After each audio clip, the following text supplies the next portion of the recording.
Mm.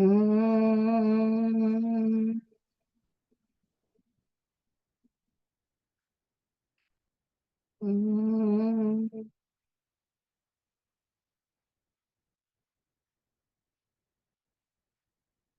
Welcome all. Thank you.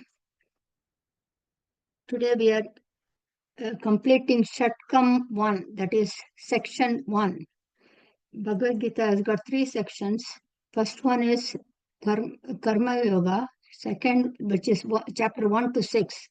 Chapter 7 to 12 is Bhakti Yoga. Then chapter 13 to 18 is Jnana Yoga.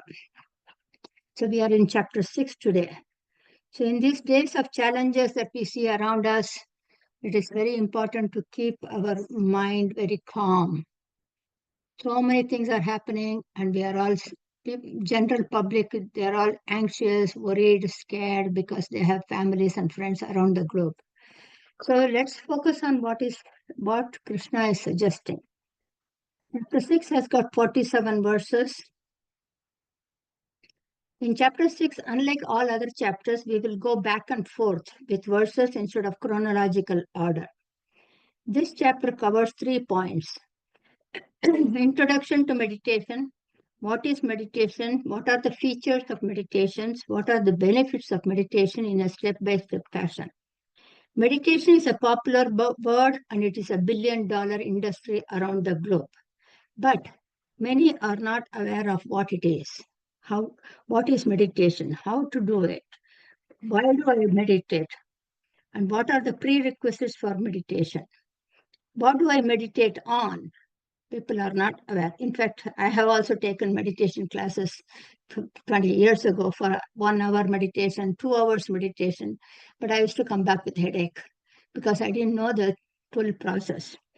So Krishna starts here, karma yoga is performing all actions as an offering to the Supreme without expecting any desired results, or that is selfless behavior or without selfish attitude. Parenting is a karma yoga. You don't expect anything when you take care of your children, right? So that is an opportunity for every human being to experience karma yoga. So with this attitude, our entire life journey, it becomes a spiritual practice. So not just parenting at all times, just service, doing service is always important. But meditation is not performed by this body. Unlike karma yoga, meditation is not performed by speech. The mind is the primary aspect of meditation. Manasa vyaparaha. If the mind is active, if the body is active, the mind cannot focus. Can't meditate while walking or driving. When the body is involved, the physical activities, mind cannot focus. Focus in the sense, meditate. It can focus on the action that we are performing, but cannot meditate. When the body is active, the mind is dispersed and scattered. Therefore, in order to meditate, one needs to step away from responsibilities, commitments for a definite time, sit quietly with a calm mind. It has to be performed at a definite time in solitude and consistently. That is the emphasis. So mind should be free from all chores, tasks, past or future, and to-do list. It has to be calm. Only then one can meditate effectively. Chapter 6 starts with praising the Karma Yoga, selfless service. Only upon performing Karma Yoga, selfless service, the likes and dislikes are removed from the mind. If the mind is full of raga dvesha, then it is difficult to quieten the mind. I like this person, I don't like that person. He said this to me, she did that to me, or I have these challenges, physical challenges, my family is going through this. All these thoughts will be there disturbing the mind. The mind needs to be calm to meditate. If the mind is agitated, anxious, worried, afraid, these thoughts will only escalate activity and not inactivity. What can I do with the given situation? How can I change it? How can I come out of it? What can I do? That's so it transfers into actions. I need to get new projects, oftentimes a certain age group, right? Because we are in this transaction rate, I need to get new projects, make more money, multiply, buy a home, need to get promotion, educate my children. All these thoughts will not allow the mind to be calm. Have a plan of action for all these things and have a deadline, though it is not set in stone.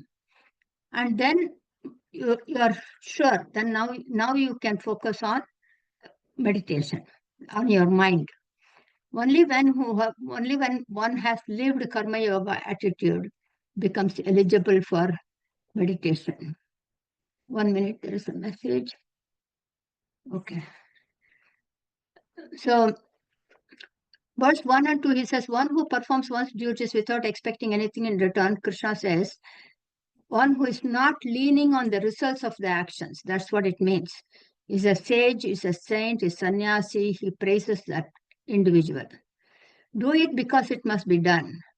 Try not to expect any appreciation, recognition, or even some people may condemn it also. That is also okay. Just don't worry about those things. So that's what verse 1 and 2, verse 3 and 4, he says, one should not live with responsibility till the last breath. Raising children to be productive citizens of the society is karma yoga. You don't expect benefit by doing this. It is karma yoga. At the same time, when they are adults, hand over the responsibility. Do not micromanage. Do not do backseat driving. Let them handle their life. So use that time for spiritual activities, listening, reading, self-inquiry, meditation. In a way, we can see 1 week retreat or when those situations where you are away from the family, you can see that your thought is not interrupted by other responsibilities, even though they are not primarily your responsibility, but you still think about it, right? So those can disturb your meditation. The entire life is not about duties. Krishna, who emphasized on duties in first 5 chapters, says, do not spend the entire life performing your duties or assumed duties. At one point, you need to take time for yourself, your spiritual evolution. Be active, but not with responsibilities. Try to be in solitude at a specific time on a consistent basis. To get into meditation, you need to be in isolation and find time. You should not attempt to escape from duties. Perform all duties and then sacrifice those duties, those activities. There are 2 practices mentioned in scriptures. That is before meditation, to do before meditation. Purification of the mind without likes and dislikes and single pointed focus. If one has lived in karma yoga, the entire life is spiritual path and has purified the mind. But since humans are in this society with their commitments and interactions since birth, mind is always active and we are used to this for several years. To calm it down even for 5 minutes for a single pointed focus is necessary. That is meditation. The mind should not be scattered. It should be trained to a single pointed focus, even for doing any work. Whether we are focusing at work or at home, whatever you do, your mind should be focused on one thing, right? So for any raw material to transfer from the transform to a desired product, it has to go through multiple steps. From a clay to pot, it has to go through the pot wheel, right? For a rubber to become a tire, it has to go through different process in different departments. Similarly, a seeker needs to perform the steps suggested in the scriptures to attain this moksha, liberation, contentment. It is not an easy path. It takes time, it takes effort. So before coming to Jnana Yoga, self-inquiry, self-knowledge, one should have taken and performed the steps of Karma Yoga. How do I know if I'm ready? Our mind is always thinking of objects, acquiring or hoarding. We worry about parents, concerns about children, our health and our loved ones' health. We often tend to talk to others or talk about others. So when these gets reduced, then the one is within oneself and is ready for meditation. All the worldly interactions has to be minimized and to be in meditation. Verse 5 and 6, it says we often have likes and dislikes with people around us, and often consider our neighbor or a family member as our enemy and blame others for our sufferings. We can assess ourselves. Only in spirituality you can self-reflect. We often say the thorn poked me. Thorn doesn't come and poke you. We say thorn poked me. The stove burnt my finger. The chair hit me. The branch fell on my car. He said this, she said this. I'm agitated. Krishna says your mind is your friend and your enemy in verse 5. So it has to, our mind is the interpreter of what our senses are bringing in. Senses, eyes don't tell me whether it is a pen or a pencil. The mind tells me what is the difference. I only shows the object like a telescope. So, for example, if I'm driving, he says, when I'm driving my car, the steering wheel needs to be in my control, right?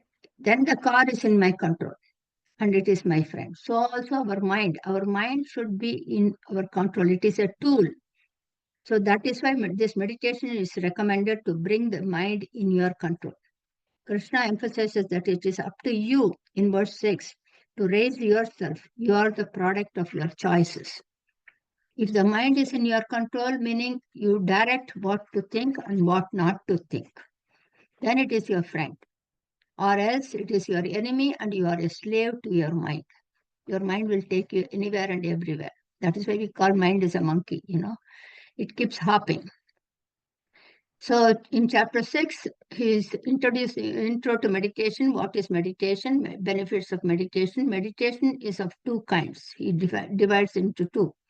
One is called upasana, the other one is called nididhyasana. Both these make us humans ready for self-realization. They are just eligibility. So upasana is for those who have not gained the self-knowledge. Who am I? When you don't know who am I, then you practice upasana. So you are eligible for that knowledge. Once the knowledge comes, then you have to stay firm in that knowledge, stay grounded. For that, you do nididhyasana. Okay? So both nididhyasana is the second phase. So that is, the seeker has listened, studied scriptures, intellectually knows that I am that supreme. I'm not this body, I'm not this mind, but it's not fully grounded. So I know who I am, but I'm unable to practice fully day to day in transactional life. So one is before self-knowledge, the other one is after self-knowledge. Now let's dive into upasana. What is upasana? Upasana is sit quietly for 15 minutes. If you can close your eyes, here is mentioning that as though you are looking at your tip of your nose. If you can sit quietly for 15 minutes, your body is at rest and you are not disturbed by anything. You don't want to say that my toe is scratching or my back is scratching. Nothing. Absolutely no focus on the body. Sitting quietly for 15 minutes with eyes closed without any body movement. Just like we cannot catch a fish with bare hands, it will slide and slip away. One need a net to catch the fish. You cannot hold the air in your hand. It is very difficult to hold the mind. First, the body and senses needs to be still. Next is the breath. It has to be rhythmic, balanced, calm, breathing in and breathing out. That is steady breathing. It's not pranayama. So only after these two, body and mind, breath are calm, should we proceed to calm our mind. After breath is single pointed focus, then expansion. These are the steps of Upasana. We are going to look at it elaborately. First, body and senses. Second is breath. The third one is Bahiranga Sadhana, that is external practices. When I meditate for an hour, will it give me the benefit? To meditate for an hour and expect a positive gain, it all depends upon how one lives for 23 hours. You can meditate for 1 hour, but if you are always in 23 hours, you are agitated, angry, upset, worried, all those negative emotions are in your mind. You have argument. Those thoughts will always come when you are doing the meditation. So just like we cannot expect a child, 3-4 years child, to behave appropriately when in front of guests, right? They have to be trained before. So also our mind. We are similarly our mind needs to be trained and not restricted or restrained for 1 hour of the day. Oftentimes we try to restrict in meditation classes because we don't want any other thought. No, that is not the point. So forcing it will only cause headache. On the contrary, the mind needs to be disciplined in its flow of thoughts. These are the points that needs to be followed, not during meditation or getting ready to meditate, but during the rest of the time. Disciplined lifestyle. These are our efforts to get ready for meditation, says Krishna. One needs to be equanimous. Second point is equanimous, moderation, calm, without likes and dislike, neither craving nor hatred. Take out the word hatred in your life, hatred, dislike, throughout the day, weeks, and months. What does that mean? Equanimous, moderation in what? Krishna points out 3 areas. One is moderation in eating, which is bahiranga sadhana, external practice. Moderation in eating. Overeating cannot help in meditation. It can lead to sleep. Eating less is also not helpful. The body will be weak. So for 20 minutes meditation, preparation starts at the dining table. Listen to your body. Each body is different. Do not compare with others. Yoga Shastra recommends half a stomach full of dense food. Quarter stomach should be water. That is why we always offer water along with our meals. Quarter stomach should be water. Another quarter should be left empty for air circulation. Vayu Sanjanartham. So that is a process recommended in Yoga Shastra. In a way, buffet is better that way. So no need to pack like a jute bag or sack. The second one is moderation with activities. You can see many nowadays are always busy running around, type A personality. They don't know when to stop, how to when to stop. So it's like a rat. That's why it is referred to as rat race. The rat, you can see a rat moving up and down, up and down. It doesn't know where it's going, but it will keep on going. That is what human beings have become now. So always running around. What is the ultimate goal? They don't know. Until 40, 50 years, they work hard. They work for 13, 14, 15 hours a day. Rest is very less. Eating is not appropriate. And then they spend all their earnings to get that health back, which is not possible. Once it's gone forever. So that's important. Moderation in work, in activities. That makes their mind constantly thinking about those things. For such individuals who are always type A, always thinking, it is very difficult to meditate. And at the same time, humor should not be without activities. Always sitting, watching TV, less activities. That makes one lethargic, drowsy, sluggish, and sleepy, even depressed at times, without a meaningful purpose in life. What is the point of my life? I don't have anything. Find something, do something, make it meaningful. So food, activities, and rest, all three needs to be in moderation for the meditation to be effective. Too much of sleep, too little sleep, both are not helpful. These are examples. Same applies to talking and listening as well. Some keep on talking without a break, without listening to others. Some watch TV constantly or always in technology, phone or iPad. We see that very often nowadays. These will not help in meditation. Because lots of information is packed into the mind. And these are sensational and the mind cannot calm down. Just like a string instrument, if you take any string instrument, we cannot tighten it too much. It would break. If it is too loose, it won't even produce any sound. So the body is a similar. The usage of all five senses needs to be in moderation. These are stepping stones for meditation, says Krishna. Only when the entire body, life is balanced, discipline, meditation is feasible and effective. So first is senses and body, second is breath, third is lifestyle. Bahiranga sadhana, external practices. The fourth one is antaranga sadhana, which is internal preparatory tasks. These are preparatory tasks just before meditation. Mostly common sense, many know it, but Krishna says it again, and in 5 verses from 10 to 14. As we all know, common sense is very uncommon. Krishna knows that. That's why he's mentioning it again. One is Desaha. Desaha is location. Where should one sit in meditation? The word is Rahasya Sitaha, secret place, meaning in solitude, isolation from public. That is a lone place. It could be your own room. A second one is a clean place without bugs or foul smell. Just like when we go to kitchen, automatically we are tempted to eat something, munching something, right? When you go to living room, it is socialization. When you go to bedroom, you want to lie down in the bed. When you go to a library, let me read a book. So when a particular space is allocated for meditation on a regular basis, we automatically develop that attitude of calmness. Those days in India, we used to have a prayer room.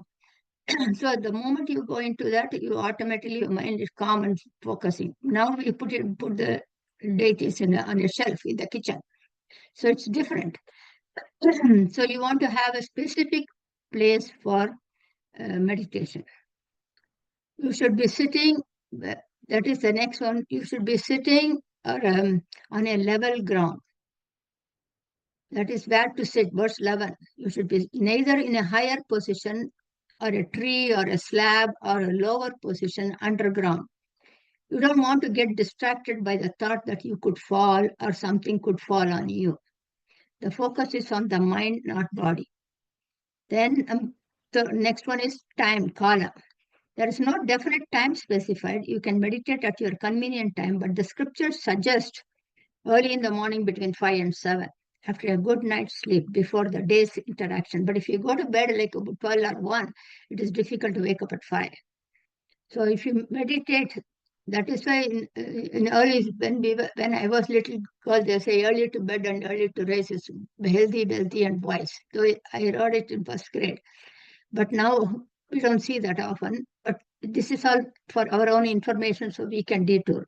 If you meditate later in the evening, all discussions, plans, activities, arguments, experiences of the day, they are fresh in your mind and could be interrupting your meditation if you do the meditation in the evening.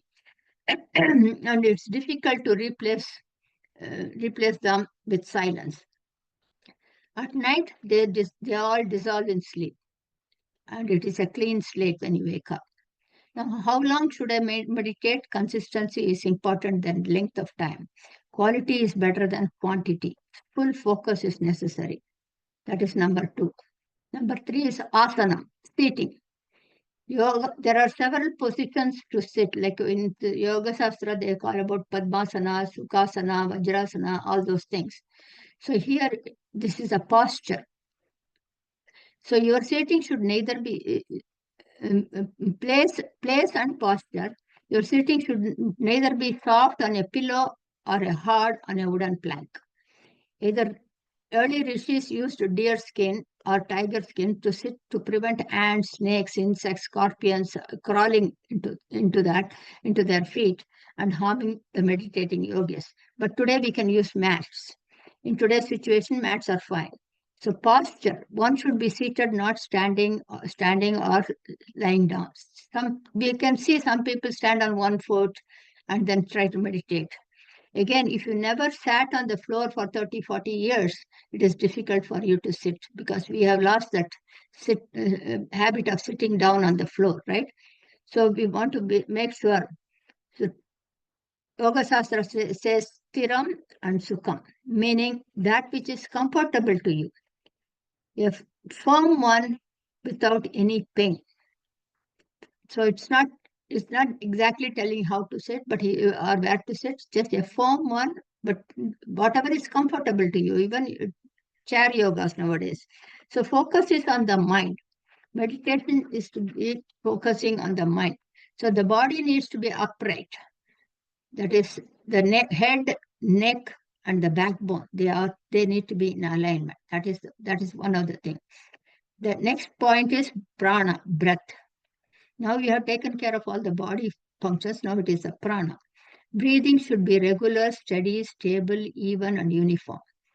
The heart beats faster when we are angry or agitated or afraid.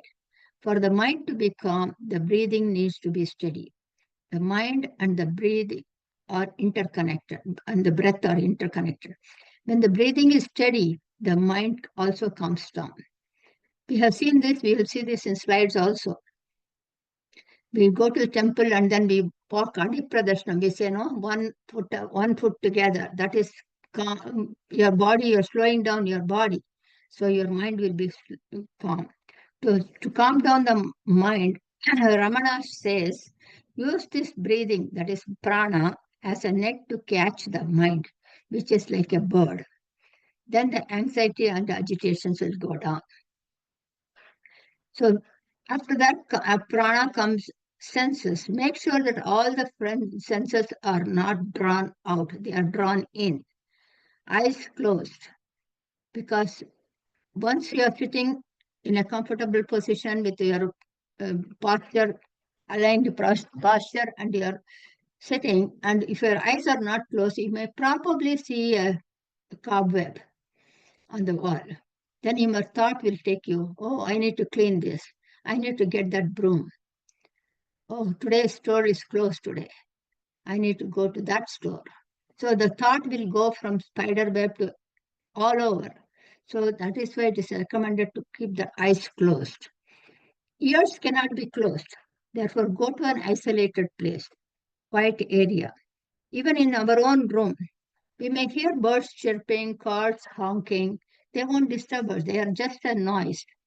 But if there are two people talking, one word will take you away from meditation, right? Because there's the meaning of that words that you overhear could lead to the mind to imagine, take the mind astray. So no, then next point is no munching, no chewing anything. Arms and legs must be still.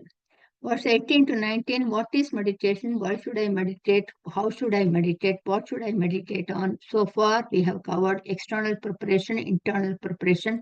Now we go to what is meditation. We talked about upasana and nididhyasana. So he starts with the specific, definite space, time, breath, sense, etc. Not whenever you find time. Consistency is important.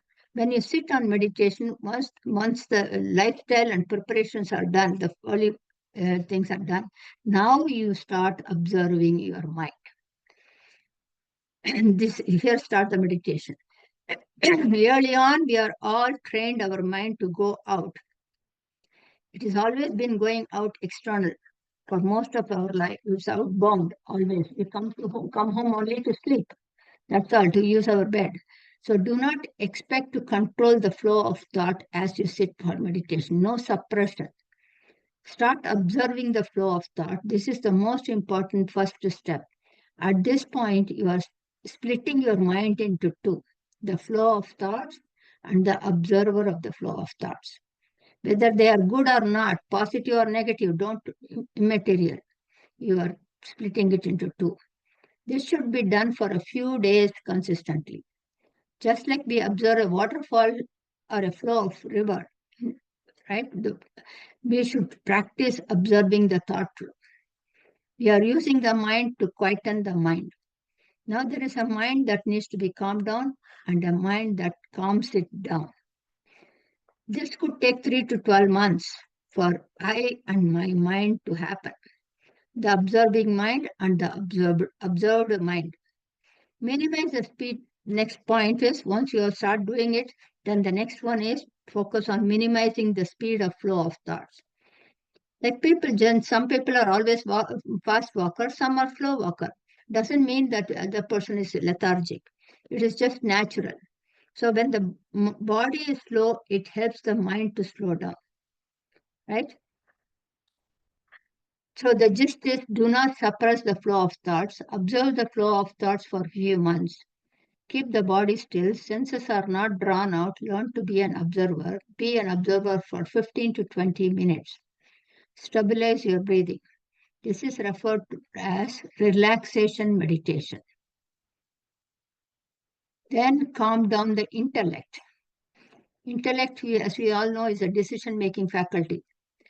Learn to instruct your intellect not to function, not to make decisions about the past or future.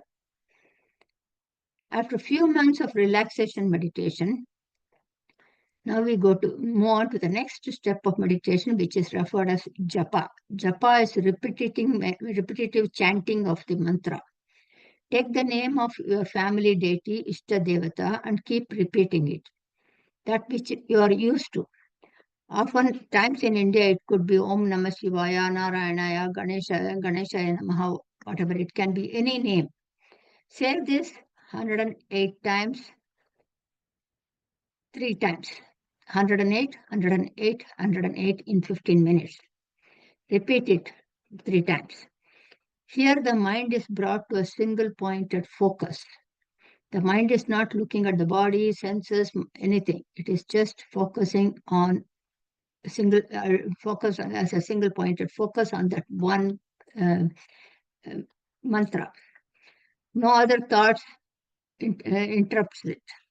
This is referred as concentration meditation. So many start at this step. They miss all the previous ones. That is what's happening in meditation classes. That is not the right approach. It will be very difficult. So as you do this, no other thought should interrupt that single thought. As you chant this in the early stages, if you chant 108 count in 3 times in 15-20 minutes, then over time you should chant the same mantra 108 times once in that 15-20 minutes. Not 3 times, only once. Meaning you try to give a gap between each name that you say. Om Namah Shivaya, then you give a space. The silence. Maintain silence after each count. That silence is peace.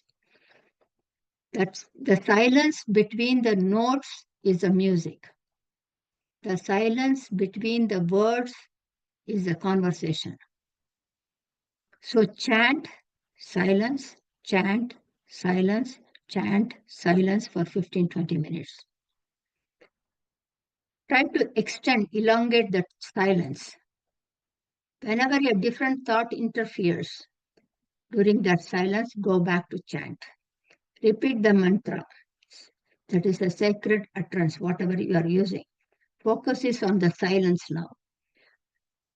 That is, number of count is not important. The goal is in the mind. It should not be drawn out for 15 to 20 minutes. If this is hard, keep chanting any slokas in the mind, not loud. If you chant loud, the mind will go astray. It becomes a monotonous activity. Only when we perform this, we will see the benefit. Right? It should be regular, consistent, not just for a week or 10 days. It should be from whenever you are starting today till your last breath. Then the mind will be calm throughout. If you stop, it will go back. Just like you have an AC room. Your AC is on for 12 hours. Then you turn it off after, or even if it is 24 hours, you turn it off. After 1 hour, 1.5 hours, it will be warm again. Our mind is just the same.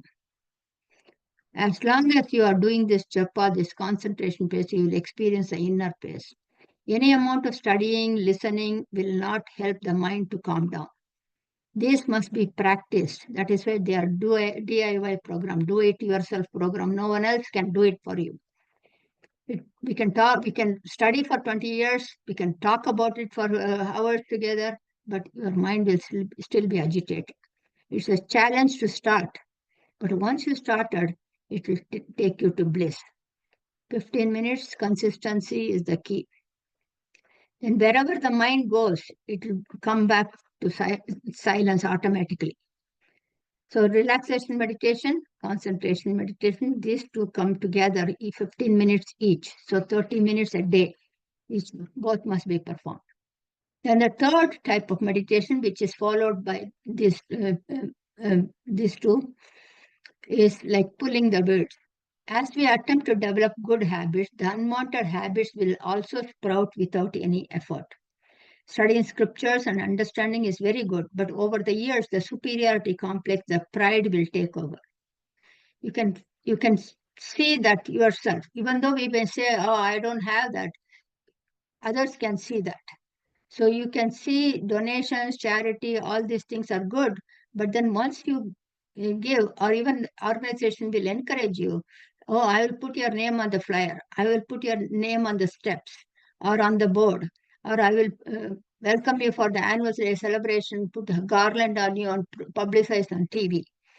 These are recognitions. So the Vedanta is a double-edged sword. It can boost your ego or it can zero your ego. So though these are natural, this needs to be removed. And we need to encourage positive, productive thoughts in our mind at all times in every situation. This is the third step, replacing the unwanted thoughts, the disturbing thoughts, the negative thoughts. Listen and grasp the good values from the scriptures. Observe the opposite ones in the thought and replace those attitudes with good ones. Here we check and detour as our mind. Next, we continue, observe your behavior. Am I talking all the time? Am I listening actively? Am I saying something that hurts others inadvertently? Lot of times we keep on talking, not realizing how it affects others unless they mention it. And when they mention it, we get offended. So we need to be alert. Observe the nonverbal body language. Are they looking at the watch? Are they looking at the time? Are they picking up the phone and trying to talk to somebody? Are they getting distracted from listening from you? So do they hear me or are they listening to me? There's a big difference between those two. Always keep an eye on what are my weaknesses. Unless we focus on our weaknesses, we will not evolve. The more we learn, the more we have to say how much I don't know. What else is there that I don't know? So currently we use the mind to look around the world. We don't have time to look at that mind. We don't take the time to pause and look at our own mind. We always look around. We need to pause looking at the world and look at our mind. That is possible only in meditation. By self-reflection, you monitor and replace the negative thoughts with positive ones. So detour as needed. If this is not done, any volume of scriptural studies for any number of years will not help one to gain good thoughts. Anger, forgiveness, letting go, kindness, compassion are all important. Fear, worry, pride needs to be replaced with all these things. Those are negative thoughts. Without any of this, any puja, meditation, prayer, worship, whatever you do, without any, they are all without any benefit. That is, it's like memorization and spitting it out. Spiritual path is changing oneself from within. Nobody else can do it. That is why Krishna says, you raise yourself. In Puranas, we have read in Purana, the demons also prayed with single-pointed focus. But they didn't have positive intentions. Even though they had single-pointed focus, their goals were selfish, abusing, dominating mindset, which reflected in their behavior and harming others. And we see that even today. final goal is to possess a clean, pure, disciplined mind. That is a prerequisite for self-knowledge. Whatever needs to be removed, must be taken out. Until this, these are all falls under upasana, preparations for self-knowledge. The second major meditation is nididhyasana. Chapter 6 does not highly focus on this because he is going to teach us the self-knowledge. This is for a seeker who has learned Atma through gurus and scriptures, who have gained that self-knowledge. That's why we are studying Atma Bodha by Shankara. Upasana is a prerequisite for self-knowledge. Nididhyasana is for the one who has acquired self-knowledge and to stay grounded in that knowledge, meaning the knowledge is intellectually grasped and understood, but has not become a nature. It has not become a habit. Say you park a car on your side street. It happened to me again, my experience. My Department of Public Works was doing the sidewalks in my driveway. So I couldn't enter, go in or come out to park and pull out. So I used to park on the side street. For a whole week, they worked on it. And then I parked there and take the car, go out, come back, park there and walk back. The side street is not very far. So I was doing it for a week. And then afterwards, the sidewalk was done. Everything is clean. I still went and parked there and walked. And I said, oh, I could have come inside because it has become a habit. Even though I have this knowledge that the sidewalk is done, but I still parked there because it has become a habit. You can see that we experience that even at home. Say your kitchen faucet is broken or something, you are calling a plumber. Plumber comes after 2 days, and then he has to get a part, and then he fixes it. That takes 5-6 days. And you use a big container and a small container to wash your hand in the kitchen. Suddenly, after 6 days, even though it is fixed, he came and fixed it, it took 5-6 days, you are still go to the little container to wash your hand, even though the faucet is working. The knowledge is there, but it is not become a habit. You are not able to implement it. So that's exactly what is happening. Similarly, we have associated with this body for several births. Even though we have intellectually gained the self-knowledge that I am not this body, I am that I am. I is that supreme presence. We are still not able to be away from this body, especially during pain and challenges. We need to meditate on that knowledge consistently. That is nididhyasana. That is, every time we face a situation or a challenge, that thought should sprout immediately. Vipassana precedes meditation. If one has not gained self-knowledge, then one cannot pursue nididhyasana. In this practice of meditation, nididhyasana, the longer the seeker stays on it consistently, the firmer one stabilizes in that knowledge. Verse 19, he gives an example, just like a candle, a lamp is steady when there is less breeze, right? The air is there. If there is no air, it is not going to burn. But the air is there, but less breeze, right? So similarly, the yogi's mind is steady without that wind. Wind is here is referred as desire. Just like the flame moves, mind also moves during agitation, anxiety, and desires, and gets tensed. Verse 24 to 26, he says, for a beginner, it is hard to keep the mind steady. Controlling the senses, single-pointed focus are suggested. Then slowly and steadily, gradually, the mind needs to be controlled. It has to be done in a very gentle fashion, little by little, with patience and consistency. Initially, the vehicle noise may be loud. Over the course of few days, even the clock ticking could be felt because the mind is calmer now. That's why early morning you can see that the birds chirping you can hear. Throughout the day, the birds are chirping, but we can't hear because there are other noises. Those noises take over. So you don't hear that. Only when the mind is calm, you can hear that. So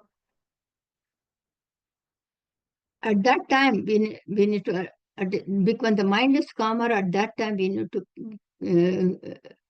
calm down our mind and draw it back to self-knowledge. This is a repetitive task.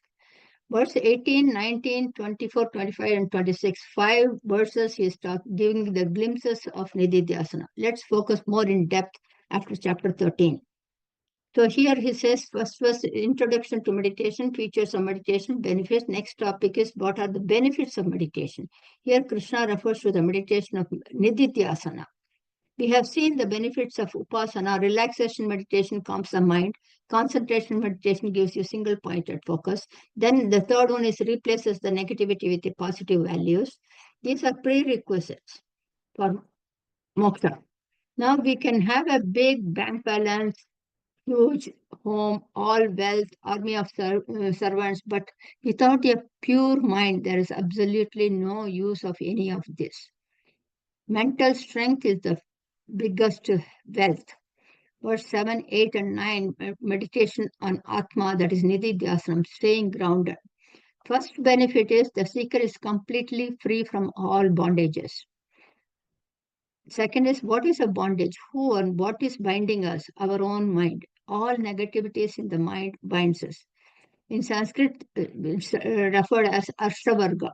That is 6 enemies: Kama, Krodha, Lobha, Moha, Mada, Mascharya. Lust, anger, greed, attachment, pride, and jealousy. The self-knowledge relieves us from those thoughts, and one is content. Such an individual is referred as Jivan Mukti, completely liberated, not affected by, perturbed by, or disturbed by any external situations. He has equanimous thoughts towards all beings, cold and heat, pleasure and pain, insult and appreciation. He is neither elated nor depressed. Do not take anything personally in life, whatever you experience. In transactional life, some would praise, some others would criticize. Plurality is life, but how we respond to them is important. Norman Vincent Peale, who's a motivational speaker and also a philosopher, he says, it's not what happens to you that affects you. It is how you respond to what happens to you that affects you. So how we respond is more important than whether am I reacting or am I responding. Reaction is emotional. So whether we like it or not, as Jiva, we need to interact with many different people, personalities due to our past karma, prarabdha karma. So always try to look for positive aspect in every individual, and then we focus on the negativities, we will never be at peace. And people also change over time. So we don't want to think about, oh, you did this 5 years ago, you did this 15 years ago. We don't want to go back. A yogi sees people who are not friendly, criticizing, hating, ignoring, indifferent, and with people with good thoughts, objective, friendly. He sees them all equanimous view. He has an equanimous view with everybody. Verse 20, he said there are 7 attributes of Jivan Mukta. One who has attained self-knowledge, firm in it, and who is mentally disconnected with worldly activities. That is, the mind is back to me, beyond plurality. Such a mind is able to view, see the Atman, attain self-realization. Realization is, it has to crystallize from within. That is bliss, not worldly pleasures. This is the benefit. Our mind comes back to us. Mind understands one truth. Mind is with the sense of gratification, peace, and content. In next one, he's talking about verse 21 to 23. In transactional life, whatever we achieve, attain, there is always room for improvement. We upgrade all our skills, right?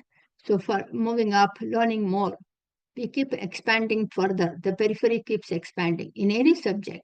But when self-knowledge is attained, there is nothing more to attain. That is the highest. That is the summit, pinnacle. That is a purpose of human birth. That is supreme. Now, for example, take a circle. There are several centers in circle. You can be in any point near the circumference. But every point from near the circumference has to pass through the central point as a diameter. It cannot reach other side without going through that, right? Central point. That central point is important. That around which a point which everything rotates around it. That is the divinity. Now, verse 23, he says, isolated from sorrow. One is completely free from sorrow. So, like every incident, the Jnani or Jivan Mukta observes every incident in life as though he's watching a show. When you associate with the character, when you are watching a show, when you associate with the character, you become emotional. Whatever the character experiences, you also feel it, right? So if you are witness, if you are audience, as an audience, then you are not affected. That is the dukkha nivritti. Physical pain can be mitigated with medicine, but mental sorrow can be mitigated only by spiritual path. Know who you are. Therefore, with unrelenting mind, with full assurance, follow this path. Verse 29 to 32 describe the characteristics of Jivan Mukta. Jivan Mukta me, sees me in all beings and all beings in myself. The cause of all our sufferings is the thought that I am different from Atman. I am not different. Hating, disliking, insulting, hurting other beings, and we worship God. God, Krishna says, I am not different from this world. I am not different from these beings. If you dislike, abuse, hate somebody, that means you are directing that emotion directly at me, not another person. One who sees all is called Yoga Rodan, Yogi. Now, verse 30, I do not vanish from that yogi's sight, nor does he vanishes from my sight. Just like different jewelries come out of gold, just like the cloth comes out of thread, different sweets come out of sugar, everything that you see, hear, taste, touch, smell is all me. So he emphasizes Jiva Brahma Aikyam, that both are one. Verse 32, when he interacts with the world, we are often hypocritical. We judge ourselves by our intentions and judge others by their behavior. We can observe that. When my neighbor's child comes here and throws the tantrum, we often tend to say, parents did not raise their child properly, right? But when our child does the same thing, how we respond is, he's still a kid. He's only 4 or 5 years. Next year he will get better. Why is there a difference? Because of that mind. So yeah, Jnani treats every being equally without discrimination. Whatever is good for this body, he shares with others. Good food, good clothes. People often tend to give, I don't use it, I don't want it, I'm giving it to somebody. That is not sacrificing, that is just discarding. Always give what you cherish. My mother used to tell me, whatever you like, you enjoy, you give that. That is sacrifice. They may like it or not, but they'll handle it. But when you sacrifice something, you should miss it and be happy that you shared with somebody. Both emotions should be there. That is sacrifice. Oh, I missed that. At the same time, oh, okay, that person is enjoying it. That's fine. So Lord says, one who is kind, compassionate, helpful, amiable, courteous, cordial, humane, sympathetic, and thoughtful without causing any harm to others, either by physically or mentally, is close to me. And that is ahimsa. Ahimsa has nothing to do with non-veg. He has not mentioned anything anywhere. People who eat completely vegetarians also do all these things. They have to be kind and compassionate and sympathetic. So verse 33 and 34, Arjuna now has a question. The mind is always anxious and agitated. Is it really possible to calm it down, gain self-knowledge and stay firm in that knowledge? Verse 35, Krishna agrees with Arjuna. Yes, you are right. The mind is always on the right. It is like a monkey hopping all the time. But there are two things that can help. One is abhyasa, practice, consistent meditation, watching your thoughts and replacing them with good thoughts, constant awareness of what you are thinking. If you say that you are always drawn to the external world, the glamour that draws you, the second one is dispassion. Realize that everything in this world is ephemeral, that is temporary, with a beginning and end. Nothing is permanent. Enjoy and endure everything as you, the Jiva individual, have taken this human birth to experience the pain and pleasure. But remember, nothing lasts forever. We have seen that last week, the Air India flight was 30 seconds up in the sky, gone in 30 seconds. It's not your power, it's not your position, not your name, not fame, not even this body. The name Vijaya will also be disappeared. It will be body. So you are that imperishable, ever present. Verse 37 and 38, we are coming to the end. Arjuna is self-reflecting and is keen on coming out of the war. The war is his duty, Swadharma, and he wants to perform meditation, attain self-knowledge, and be firm in it. Question is, what if a person who wants to do it dies before the self-knowledge? He has not done his duty, therefore there is no punya, merit. He has not done anything wrong, therefore there is no papa, there is no demerit. He has not gained self-knowledge, so there is no liberation. What happens to such an individual in that question is a question. Where will he end up? Krishna responds in verse 40. Once a jiva individual enters into spiritual path, not rituals, ever even performing or meditating for a day, he continues where he left in his next birth. Some are mature to understand this path early on in 20s and 30s, but they do not share with parents. This is due to their practices in the previous birth. Often family members are the one first to prevent the child from entering the spiritual path. Suppose if your child 10 years old says that I'm going to Veda Padashala, parents are the first one, or the family members are the first one. No, you join this convent school. This reminds of one who was in Satta. This is because one of my students in 2021, she attended Atma Bodha full class with me, and then she completed Bhagavad Gita chapter 1 and 2 in 2021 February. Then she said, I'm in hospital, I have COVID, March. I may not be able to attend for 1 or 2 months. I will join back again. March and April, May 2nd, she passed away. She couldn't come. I thought at least she heard the chapter 2, which is the entire Bhagavad Gita. She learned Atma Bodha. She realized that, understood that, who am I? And next birth, she will continue from wherever she left. That is possible only in spiritual path. Krishna says, if that happens, I will give that another opportunity to that jiva, that human body. I will give you a different body as a human body and make that spiritual path continue. That jiva will be born in a spiritually wealthy and also financially wealthy. So I'll give such a situation conducive so that individual jiva can continue, or the spiritual pursuit can do it. This is Swami Vivekananda is an example. He is from a rich family, but he sacrificed everything. Wealthy family, so that this jiva doesn't have to provide for the family. Instead, focus on the spiritual family. Also, a family with values. Wealth without values could be counterproductive, could lead to arrogance.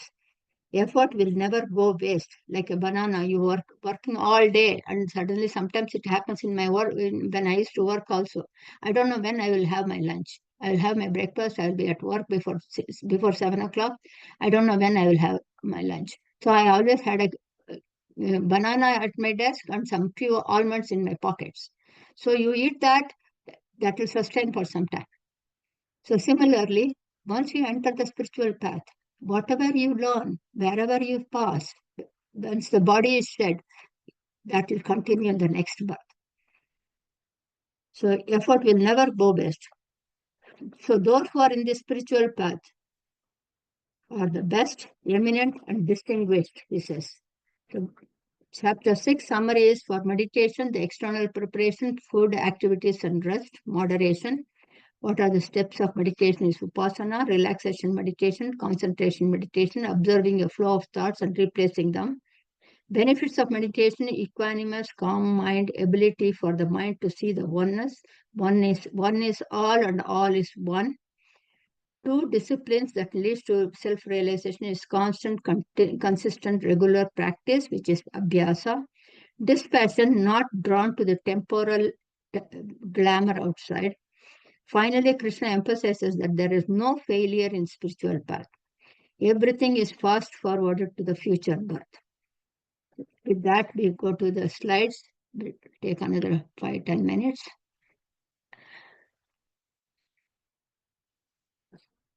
We are already 4 minutes.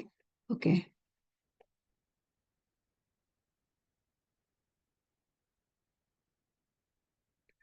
Wait 1 minute. Let me come back.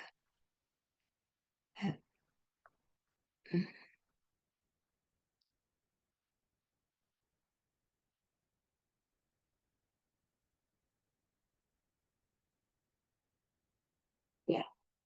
So this is Shatkatriyas. Every 6 chapters are grouped to one topic. So we are in first 1 to 6. It talks about individuals, you and I, Tvam, Jiva. It is also referred as Karma Yoga. 6, we have completed Arjuna Vishada Yogam, Sankhya Yogam, Karma Yogam, Karma Sannyasa Yoga, and Jnana Karma Sannyasa Yoga. Today we are completing this Dyana Yoga. So, how to start meditation? Vipassana, sitting still for 15 to 20 minutes. This is what, when the body is calm, slow, mind is also calm. This is single pointed focus. That is why we used to do this in schools those days. And we do the Adipradarshana, we says, and just like the horses have blinkers. So that is the first step. First step is the physical body sitting, then slowly control your senses. Single pointed focus, concentration, meditation. So elevate yourself through the power of your mind and not degrade yourself, for the mind can be your friend and enemy. Verse 6.5, find a quiet place, be simple and clean. Prepare the neat little spot to sit. It should not be too high or low. Then sit steady and still look inward.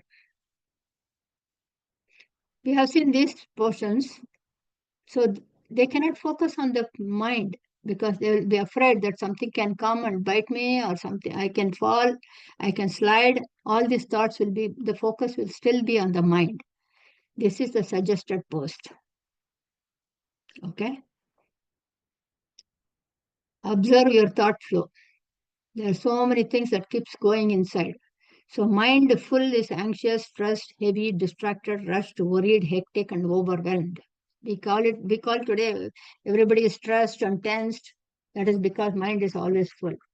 Mindful is relaxed, aware, elevated, focused, self-paced, wise, calm, and controlled. Third step of Upasana, replace your negative thoughts with positive ones. So you will never be free until you free yourself from the prison of your own thoughts. Let go of all these things, fear, worry, angry, regret. I could have done this. Take out those 3 words. I could have, would have, should have. So if you don't want to feel guilty tomorrow, what needs to be done, do it now. There is no point to feel guilty. So take control of your mind. Remove those weeds. So here is the example that we can see. If the egg is broken from outside force, life ends. If broken by inside force, life begins. Great things begin from inside. None can destroy the iron, but it is your own rust, its own rust. Likewise, none can destroy a person, but one's own mindset. So whoever tries to help a butterfly come out of its cocoon kills it. Whoever attempts to help a bird emerge from a seed destroys it. Whoever tries to awaken consciousness in someone who is not ready confuses him. There are certain things that cannot be helped. They must happen from inside out. So self-knowledge has to crystallize from within. All Upanishads and everything that we study, they are all pointers. We have to listen and contemplate on those and come out of it. This is example. Oftentimes, the whole chariot is a human body. Five horses are five senses. Reins are the mind. So wherever the horses go, the mind will go. And that reins should be in the intellect. It should be in the hands of an intellect. And Atma is just sitting. Atma is the observer, traveler from this, from life, birth to death. So mind should be in our control. Each individual jiva is responsible for one's own thoughts. For those who have conquered the mind, it is their friend. But those who have failed to do so, the mind works like an enemy. Again, rust. No one can destroy iron but its own rust. Likewise, no one can destroy a person but his own mindset. The hardest prison to escape is our own mind. You will be free when you realize the cage is made of thoughts. You are the product of choices. We create our destiny. Watch your thoughts detour as needed. This is a stable flame, breeze agitated mind. This is a steady flow. In Sanskrit, it's also referred to as Tailadhara, just like an oil flow comes straight. Our meditation should be straight, constantly thinking about that.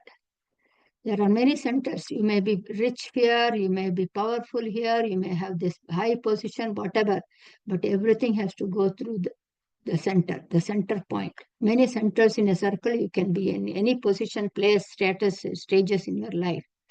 But every diameter has to pass through this only one central point to reach the other side of the circumference. Ultimately, everything merges in that one spot, only one central point in many centers. Everything came out of one. There's only one. They all look different, but there's only one. Each one has its unique qualities. The source is only one. You have seen this? Each one has its own specific function. One is not superior to the other. So is all appearances, all human beings, all beings for that matter. Even a worm goes under the soil and loosens the soil so that the root can go deep within. So every being has got their own functionality. This is in Tamil, but I will just share what it says is if you put a banana under the ground, you know that it is banana plant is going to come, and then you will have banana leaves, banana flower, banana rod, right? If a cow gives birth to a calf, you know that it is going to give milk after a couple of years. But what a human being will do, nobody knows. Nobody knows because we are the product of our choices. That is why it is very rare to be born as a human. He who sees me everywhere and sees everything in me, he never gets separated from me, nor do I get separated from him. This is something that I thought you'll watch it. Spiritual path is like this. I wanted to show you. If you can see it, let me know. If you can hear me, thumbs up.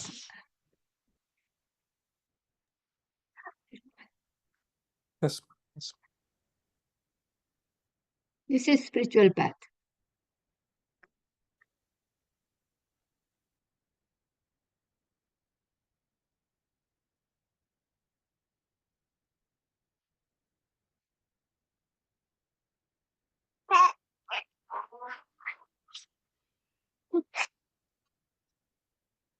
Again, another one here.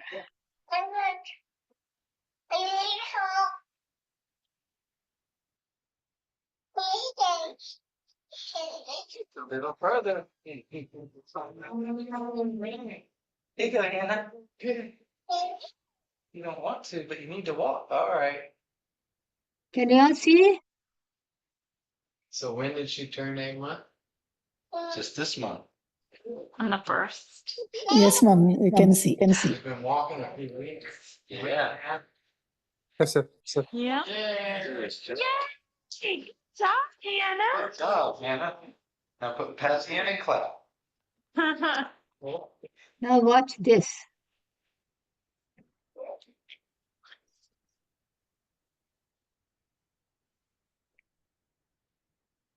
Theme starts from here.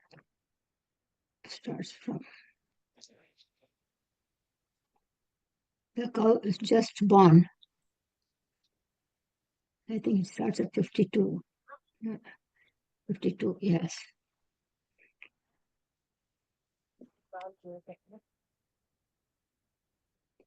It's not easy, but we have to make the effort.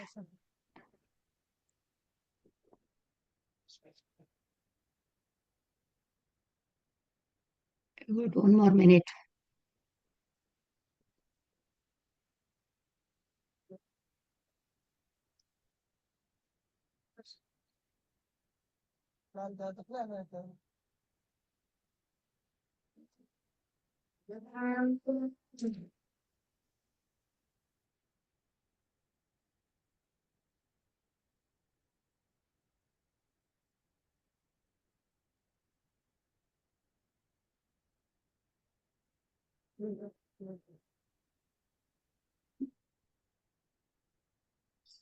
We are all in this state. Yeah, we are caught between spiritual path and transactional reality. Not stable yet.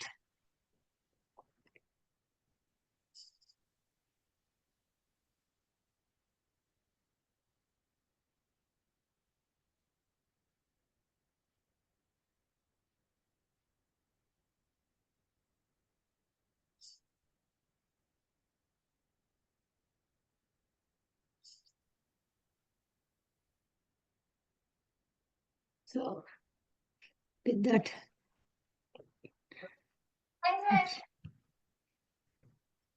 oh no, we are done. We are done watching. Now we are go to the next slide. Okay. So let me complete it. Om Shanti Shanti Shanti.